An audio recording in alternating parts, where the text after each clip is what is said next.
O que eu quero falar com vocês hoje é sobre como apreciar os conectores da sua vida. Quem são esses conectores?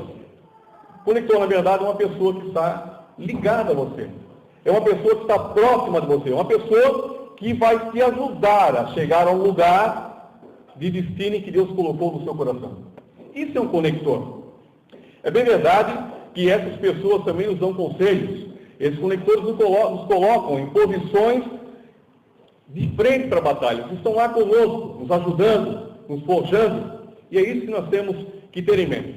A Bíblia fala em Atos, no capítulo 11, no versículo 25, diz assim: partiu Barnabé para Tarso a buscar Saulo, que também era Paulo, e achando-o conduziu para Antioquia. Barnabé, na verdade, foi um grande conector do apóstolo Paulo no início da sua caminhada.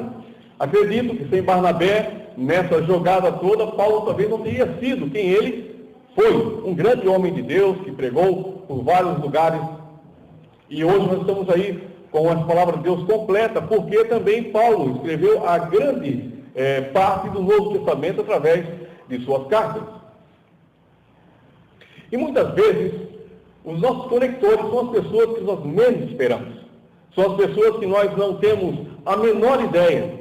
Pessoas talvez que nós estamos deixando de lado, pessoas pequenas, fracas, pessoas que nós olhamos mesmo talvez com desprezo. Não porque são pessoas indiferentes a nós, mas a nossa natureza humana tende a olhar para o que é grande, tende a olhar para o que está mais um pouco, e esquecemos às vezes daquela pessoa que está lá. Em vez de olhar muitas vezes para a pessoa que está fazendo um cafezinho na empresa, nós queremos estar sempre perto do chefe. Em vez de olhar daquela pessoa que está lá varrendo a rua, nós queremos olhar sempre para a pessoa que está no ponto mais alto. E muitas vezes esquecemos que essas pequenas pessoas que são as grandes conectores da nossa vida.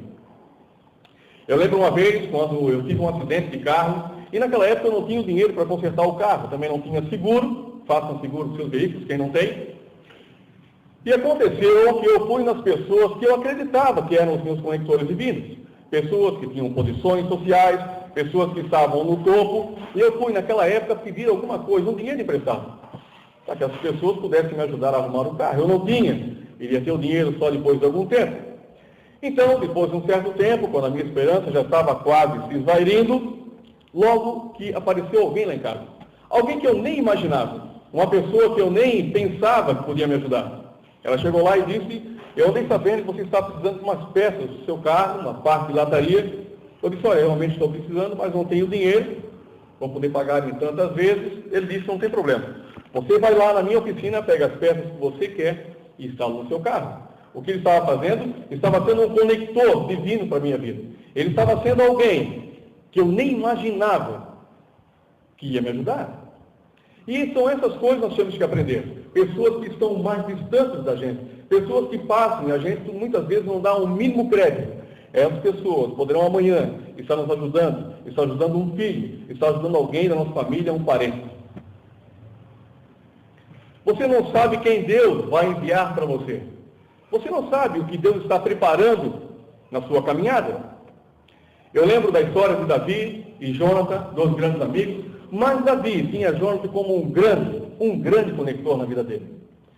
Quando Saul estava sempre programando investidas contra Davi, quem estava lá pesquisando, olhando e concluindo o que Saul estava fazendo, apesar de seu próprio pai, Jonathan estava lá, dando os conselhos para Davi. Davi, agora é hora de você fazer isso. Davi, agora é hora de você fugir. Agora é hora de você se esconder. Essa é a questão. Os conectores divinos da nossa vida são pessoas que a gente menos imagina. Davi, com certeza, no início estava focado em Saul, o grande rei Saul, mas ele muitas vezes teve que focar no seu maior conector, que foi, naquela época, Jonathan. E não muito além disso, nós vimos como essas coisas, elas entram vida dentro. Depois de muito tempo, quando Jonathan acabou morrendo, Davi entendeu que Jonathan tinha sido o conector dele. Então, Davi disse: existe alguém ainda da casa do meu amigo Jonathan para que eu possa ajudar? E alguém disse: sim, existe um chamado Mefibosete. E esse Mefibosete, que era filho de Jonathan, foi trazido até o reino de Davi e foi dado a ele tudo o que ele precisava. Por quê? Porque Davi entendeu que havia um conector na vida dele, que era Jonathan, E agora, ele entendeu que ele precisava ser o conector de Mefibosete. Essas coisas nós temos que entender muitas vezes. Às vezes olhamos apenas para dentro de nós mesmos. A glória muitas vezes é dada somente a nós, muitas vezes nem a Deus. Muitas vezes todos os obstáculos que nós temos passado, nós imaginamos que nós, com as nossas próprias forças, é nós que atravessamos e esquecemos dos pequenos conectores que Deus tem colocado em nossa vida.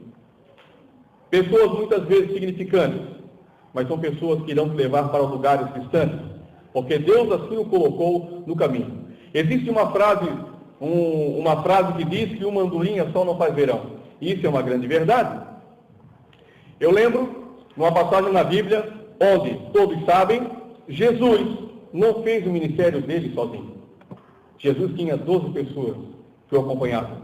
Em outras palavras, Jesus tinha 12 conectores.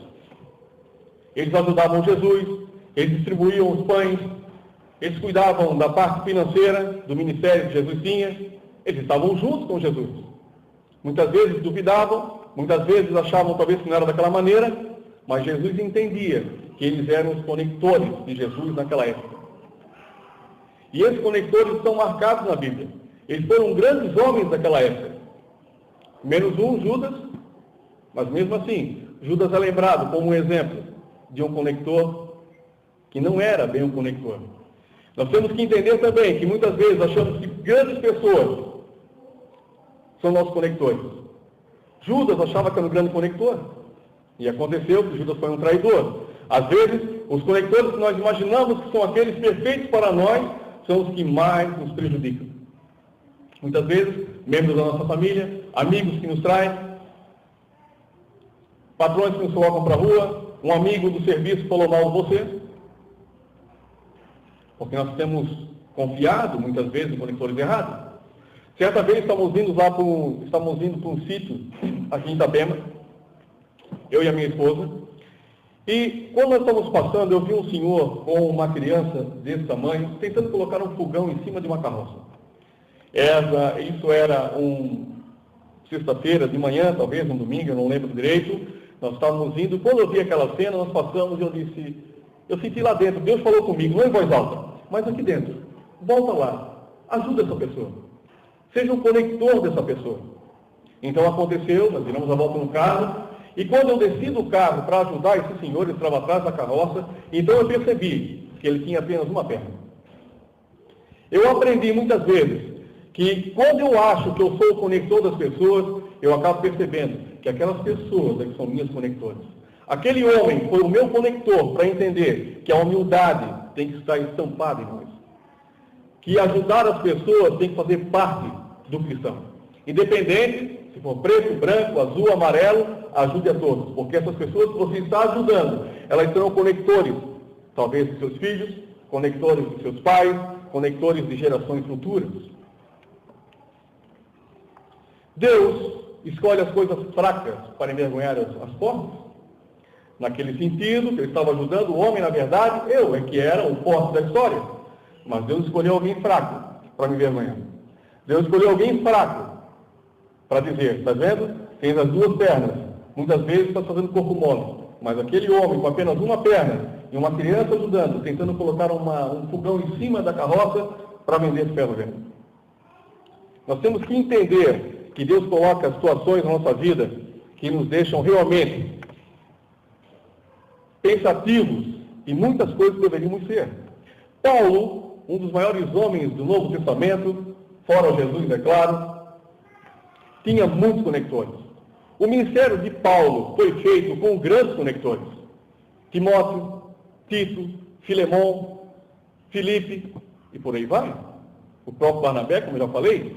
João Batista foi o primeiro conector de Jesus Cristo aqui na Terra. João Batista abriu o caminho para que Jesus passasse.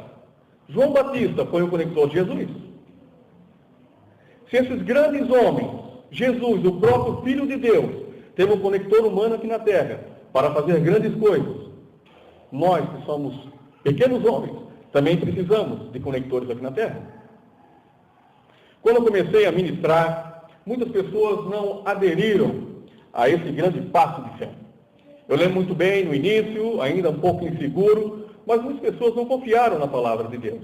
Eles confiavam mais no homem, olhavam e diziam, não, ele não é capacitado, ele não é qualificado, ele não está pronto, falta alguma coisa nele, mas o que eles não entendiam é que Deus é que nos qualifica. Eles não entendiam que é Deus que nos coloca em lugares que nós jamais sonhamos. Então, naquele mesmo tempo, a minha primeira pregação foi em Joinville. O meu tio, que é um pastor de várias igrejas lá, abriu uma porta e a minha primeira pregação foi para mais de 100 irmãos. Depois, o irmão Terry, sobre muita pressão, abriu as portas em Tijucas e eu comecei a pregar. E assim por diante. Hoje, os irmãos de Brusques estão sendo grandes conectores na minha vida e na vida da minha esposa. Eu lembro que há 4 anos atrás, mais ou menos, 3 anos e meio, nós conversamos com 2 irmãos que estavam lá sedentos pela palavra, e depois daquele dia, nós até hoje estamos juntos. Eu sou conector deles, mas eles são nossos conectores. Estamos fazendo chegar ao nosso lugar de destino. Estão fazendo com que a gente consiga realizar sonhos que nós nunca imaginamos que teríamos. Deus sabe que se você confiar nele, Deus sabe que ele te levará a lugares distantes. Eu lembro da passagem onde fala a questão de Davi e seus irmãos. Quando o profeta Samuel chegou até a casa de Jessé, à procura daquele que seria ungido rei de Israel, Jessé colocou todos os filhos em fileira. Então Samuel chegou e disse, esse não é. Acredito que Jessé devia falar para ele. Isso é uma conjectura. Olha, Samuel, esse aqui é o filho perfeito, ele é Eliabe, ele é forte, ele é apto, é homem forjado de guerra, esse aqui está prontinho para ser o rei de Israel. Samuel foi para o segundo, para o terceiro, e assim por diante, e Samuel disse, não há mais ninguém aqui na tua casa? Jessé disse, sim, há um. Em outras palavras, Jessé estava dizendo, olha, há um pequenininho lá, muito arteiro, fica só cuidando de ovelha, não quer saber de nada. E Samuel mandou chamar Davi. E Samuel disse, esse será ungido o rei de Israel. Mas o interessante disso é que os próprios irmãos de Davi não perceberam que Davi era o conector divino para a vida deles. Que Davi seria o conector divino para um grande reinado em Israel. E muitas vezes é isso que acontece em nossas vidas. Nós temos pessoas que estão nos ajudando, mas existem outras pessoas que não reconhecem isso. Pessoas que duvidam da capacidade dos seus conectores e duvidam da sua própria capacidade. Eles querem dizer que você não é forte, que você não é capaz, que você é um fracassado e que não há conector nenhum no mundo que poderá dar jeito nisso. Nem mesmo Deus, através de Cristo, poderá fazer alguma coisa para você. E se nós dermos ouvido a essas coisas e acreditarmos que realmente nós não somos nada e somos uns fracassados aqui nessa terra e que ninguém está conosco, então assim será. Em Provérbios fala tudo que a sua alma imaginar, assim é, ou tudo que a sua mente pensar, assim será. Jó disse, tudo o que eu temia me sobreveio. Se você temer o fracasso, se você temer a doença, essas coisas virão para você. Isso não é misticismo, isso não é seixonoye, isso não é nada. Isso é a palavra de Deus falando. Ah, mas Edson, isso é no Velho Testamento, o Novo Testamento é diferente. Jesus disse, tudo é possível àquele que crê. Paulo disse, transformai-vos pela renovação da vossa mente, para que experimenteis qual seja a boa, perfeita e agradável vontade de Deus. A vontade de Deus é que nós sejamos fortes, focados, prósperos, ungidos, felizes, ajudando pessoas, pregando o Evangelho para as pessoas, falando desse ministério para todos. Essa é a vontade de Deus. Deus não quer ninguém desanimado, triste, fracassado. Não. Deus quer o melhor para os seus filhos, assim como um pai terreno quer o melhor para o seu filho terreno. Imaginem um pai celestial, o que ele não quer para cada um de nós. Mas muitas pessoas preferem viver na mediocridade da vida, achando que aqui na terra é somente problema e desilusão e que nós não vamos conseguir nada aqui. Eu tenho uma palavra de esperança para você. Não caia nessa armadilha. A pior armadilha que nós temos, e que nós caímos, que o inimigo coloca em nossas mentes, é a armadilha do fracasso e do desespero. Não caia nisso. Quando o inimigo vinha com soldados inflamados na sua mente, não, muito obrigado, isso talvez seja uma boa para mim, mas eu prefiro confiar no meu Senhor. Eu sei que talvez esse momento seja difícil, e talvez eu até não consiga passar, mas eu sei que com Cristo eu sou mais que vencedor. Com Jesus Cristo eu vou longe e vou muito mais do que as pessoas estão dizendo que eu sou. Eu sou o que Deus diz que eu sou. Vocês são o que Deus diz que vocês são. Vocês não são o que as pessoas dizem que vocês são. Nós temos que acreditar nisso, porque se nós dermos crédito a todo tipo de conversa que vier à nossa mente, podem ficar preparados, que vocês vão ser pessoas tristes e desanimadas. Qualquer problema que vir, vão deixar vocês à mercê do acaso. Os problemas que vêm para a nossa vida servem para forjar o nosso caráter. São testes, são provações. Se nós passarmos por essas provações, então atingiremos um novo nível. E outro nível, e outro nível, e outro nível. Não para a nossa própria glória, mas para a glória de Jesus. Quando as pessoas olharem para você, eles vão identificar que a luz de Jesus está em você. Eles vão olhar uma pessoa feliz, uma pessoa radiante, uma pessoa que fala coisas boas, uma pessoa que não reclama. Mas Edson, eu tenho tanta doença, eu tenho tanto problema financeiro, eu não sei mais o que eu faço. Foque em Deus. Procure pessoas nessa terra que sejam conectores poderosos para você. Não fique à mercê de pessoas que vão compartilhar do mesmo problema com você ou com problemas maiores. Certa vez eu estava passando por uma dificuldade em uma empresa que eu trabalhava. Eu estava precisando de uma resposta dessa empresa e se essa resposta viesse negativa, eu iria ter sérios problemas financeiros. Então, a resposta não estava vindo. Eu estava esperando o telefonema, isso não acontecia. Eu pensei, eu vou ligar para alguém, agora mesmo, que tem um problema maior que o meu. Eu vou ligar para alguém agora mesmo, que precisa de uma palavra de consolo, de uma palavra de esperança. Eu passei a mão no telefone, liguei para uma pessoa que eu conhecia e perguntei como está a sua vida, como é que está, você está melhor? E a pessoa foi desabafando e foi contando toda a situação. E eu mesmo com o meu problema, um problema talvez até maior que o dela, eu ainda estava lá dando força para ela, dizendo para ela que ela iria conseguir, dizendo para ela que Deus era forte, era poderoso e que não havia nada nesse mundo que poderia pará-la a não ser o próprio Deus.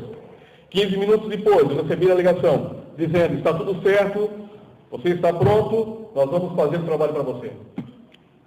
Deus abre as portas se você acreditar. Quando Jesus disse que tudo é possível aquele que crê, ele não disse algumas coisas. Isso é muito profundo. Tem pessoas que não veem aprofundar essa palavra. Tudo é possível aquele que acredita.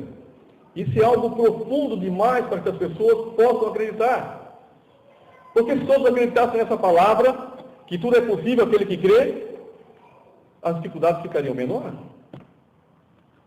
Jesus disse, no mundo tereis aflições, mas tenha bom ânimo. Eu venci o mundo. Ele falou, jogue o seu peso, a sua carga sobre mim, porque o meu jugo é leve. Faça isso. Jesus é o maior conector que você tem. E ele envia conectores para a sua vida. Pessoas que vão te ajudar a te fazer melhor, uma pessoa melhor, mais feliz, uma pessoa mais ousada. Eu lembro que alguns anos atrás, mais ou menos uns 14, 15 anos atrás, eu e o Marciano nos conhecemos. Estávamos no início ainda e nós começamos a estudar a palavra de Deus. Eu lembro que naquela época, muito pouca gente falava de Cristo, mas eu sabia que eu precisava falar para alguém. Conversei com o Marciano, começamos a fazer os estudos bíblicos e de lá para cá, hoje nós somos grandes amigos. O Marciano hoje é um grande conector, aqui na Igreja Salvos pela Fé e na Igreja Jesus Vida. Se tivesse umas 4, 5 igrejas, ele se repartia em 4, 5 pedaços e seria conector de várias igrejas. Nós temos que entender que nós fizemos a nossa parte aqui nessa terra, ajudando as pessoas, então Deus, que tudo pode, que tudo vê, irá te ajudar a te levar para lugares altos, lugares poderosos, que você nunca imaginou, que você talvez não sonhou nunca, que talvez você pensou, isso eu nunca vou conseguir, ou a sua família talvez nunca tenha chegado, mas Deus vai te levar para um lugar desse. Há uma passagem na Bíblia onde Naamã, um grande capitão, estava com lepra. Naamã não sabia mais o que fazer, eu fico imaginando Naamã visitando médicos, visitando especialistas de lepra. Ele era um capitão da guarda, ele tinha condições financeiras, vivia próximo ao rei. Então, alguém que não era nada na casa de Naamã, que era uma pequena funcionária, uma pequena escrava dele, ela tinha sido pego lá do povo de Israel, falou para ele, olha, eu conheço alguém que pode te ajudar. Existe um profeta em Israel, chamado Eliseu. E se o meu senhor fosse lá, o meu senhor seria curado? Naamã tinha ouvido talvez todo tipo de explicações. Talvez Naamã imaginava que o seu conector, que a pessoa que iria ajudar ele, seria uma pessoa de grande nível. Mas não, a própria empregada dele, uma pessoa talvez que ele desprezava por ser uma judia, falou para ele o que deveria fazer. Naamã saiu com os seus soldados, chegou até a casa de Eliseu. Quem veio atendê-lo? O servo de Eliseu. Eliseu nem foi atender Naamã. Eliseu disse, vai lá e diz para ele mergulhar na água do Rio Jordão 7 vezes. Quando chegou o empregado de Eliseu e falou com Naamã, ele disse, pensou, poxa, mas eu vim tão longe, o Eliseu não vai nem me atender. Em outras palavras, Naamã estava pensando que por Eliseu ser um grande profeta, então ele iria receber Naamã, porque Naamã também era um capitão da guarda. Naamã saiu com os seus guardas, saiu com um dos seus funcionários, empregados, e Naamã saiu reclamando, olha só, eu vou agora me banhar no Rio Jordão, um rio tão sujo quanto esse. Então, alguém que ele menos esperava, o próprio empregado dele, um próprio soldado falou, Naamã, não custa nada, já estamos aqui. Em outras palavras, Deus mostrou, não foi coincidência, 2 outras pessoas falarem para Naamã fazer o que tinha que ser feito. Deus mandou a pequena judia, mandou o empregado de Eliseu e mandou um soldado de Naamã. Muitas vezes nós esperamos que grandes pessoas que estão lá prontas para nos ajudar, e na verdade são as pessoas pequenas que estão próximas de nós. Pessoas que parecem insignificantes. Há mais ou menos algumas semanas, nós sentimos no coração o desejo de ajudar alguém. Nós entendemos esse princípio da semeadura. Nós entendemos que quando nós semeamos de alguma maneira, de alguma forma, seja lá o que for, nós entendemos que nós estamos sendo conectores de outras pessoas. E nós entendemos que Deus vai mandar conectores para nós também. Então, há algumas semanas, nós decidimos apadrinhar uma criança. Uma criança não do Brasil, não da nossa cidade, mas uma criança de fora, lá da África. Bolamos o esquema, fizemos todo um processo rápido, passou na internet, pesquisamos ver se realmente esse processo é válido e tal, e nós apadrinhamos essa criança. A Igreja de Jesus Vida, hoje, tem uma criança apadrinhada. E nós entendemos que não sei quando, se o ano que vem, se daqui a 10 anos, 20, eu não sei, mas um de nós estará indo para a África visitar essa criança. Porque se nós estamos sendo conectores dessa criança, nós entendemos que Deus fará alguém ser conector para ir até lá. Aprenda a semear. Não importa o que. Se é amor, semeia amor. Se é financeiro, semeia semente financeira nas pessoas. Se é falar esperança para as pessoas, semeia a esperança na vida das pessoas. O corpo de Cristo é um corpo que tem muitos membros. Cada um tem a sua função. Não espere que a sua função seja igual à do outro, ou não espere que a função do outro seja igual à sua função. Cada um tem a sua função no corpo de Cristo. Faça isso, e você verá grandes coisas acontecerem na sua vida. O apóstolo Paulo foi taxativo quando ele disse, para semear. Ele entendia esse princípio. Semeie o que você puder. Não estou dizendo tirar o dinheiro da boca da sua família, deixar a sua família sem alimento, se for financeiramente falando, mas faça o que você pode fazer. Faça o que está ao alcance de você fazer. Em Provérbios fala, tem aquele que guarda tudo para si, retém tudo. Tudo que ganha, retém. E nunca tem nada. E fala que aquele que distribui, sempre tem mais, sempre tem abundância. Os nossos pais foram grandes conectores da nossa vida. Não adianta sairmos por aí reclamando talvez que o meu pai ou a minha mãe ou a pessoa que criou você não deu a educação necessária para você.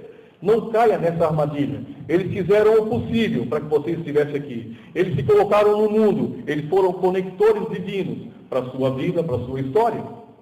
Talvez eles não estão tão avançados quanto você. Eles não entendem tanto de tecnologia como você entende. Eles talvez não usem palavras modernas como você tem usado. Mas você tem que saber que eles foram conectores da sua vida. A palavra de Deus diz em Efésios 6:2, honra o teu pai e a tua mãe, que é o primeiro mandamento com a promessa. Se os seus pais não estão lhe dando, não lhe deram a educação necessária, não se preocupe. Deus está mandando alguém que vai te dar. Deus te deu livre-arbítrio para fazer o que você quiser fazer. Escolha o bem, escolha a bênção, trabalhe duro, firme e ainda ajude seus pais quando der. Porque eles foram conectores para você, agora está na hora de você ser conectores da vida deles. É bem fácil e prático ficar reclamando que a minha vida é assim ou assado, eu não tenho tanta delicadeza, ou eu não tenho tanto projeto de vida, ou eu não sou tão qualificado porque os meus pais não tinham, nunca me passaram isso. Mas agora é hora de um novo começo, é hora de seguir adiante. Você sabe que Deus abre um caminho onde não há um caminho. Deus faz de você grande coisa, se você acreditar que essas coisas aconteçam. Não fique na armadilha do desespero, na armadilha do fracasso, na armadilha que você nunca vai conseguir. Nós temos pregado esperança há muito tempo. E nós entendemos que quando nós pregamos a esperança, essa esperança volta para dentro dos nossos corações. A nossa fé aumenta. Nós sentimos que essa esperança é poderosa e ela realmente tem funcionado no nosso ministério. E nós temos passado isso para as pessoas. Uns concordam, outros não. Sempre digo, a palavra de esperança não é para todos. Existem pessoas que querem ficar uma vida inteira no fracasso, na tristeza, porque lá elas encontram um espaço suficiente para ficar reclamando e para ouvir a reclamação dos outros. Use conectores poderosos para a sua vida. Ore a Deus, Ele vai mandar para você pessoas prósperas, pessoas inteligentes, pessoas sadias de mente, para te levar a lugares altos, para te fazer feliz, para te fazer uma pessoa forte, uma pessoa corajosa em Cristo. E para enfrentar a vida, enfrentar o mundo. Jesus falou, me digas com quem andas, que eu te direi quem és. Se você é sábio, quer ser sábio, ande com pessoas sábias. Se você quer ser tranquilo, ande com pessoas tranquilas, não pessoas violentas. Se você não quer falar apenas problemas e doenças, não ande e não converse com pessoas que só falam sobre essas coisas. Admoeste a primeira e a segunda vez. Tchau, é muito bom conversar contigo, mas eu prefiro te amar à distância, porque eu sei que daí você não vai me contaminar. Faça isso. Crie uma redoma ao redor de você. Crie uma moldura poderosa, que somente quem está lá dentro é Deus e Jesus, te dando força, te motivando, para que você possa sair e enfrentar as grandes coisas desse mundo. Em Salmos 128, a palavra de Deus diz, bem-aventurado aquele que teme ao Senhor e anda nos seus caminhos, pois comerás do trabalho de tuas mãos, feliz serás e te irá bem. A tua mulher será como videira frutífera ao lado da tua casa, os teus filhos como plantas de oliveira à roda da tua mesa. Eis que será assim abençoado o homem que teme ao Senhor. Confie em Deus, tema a Deus, e você será abençoado, como diz lá em Salmos 128.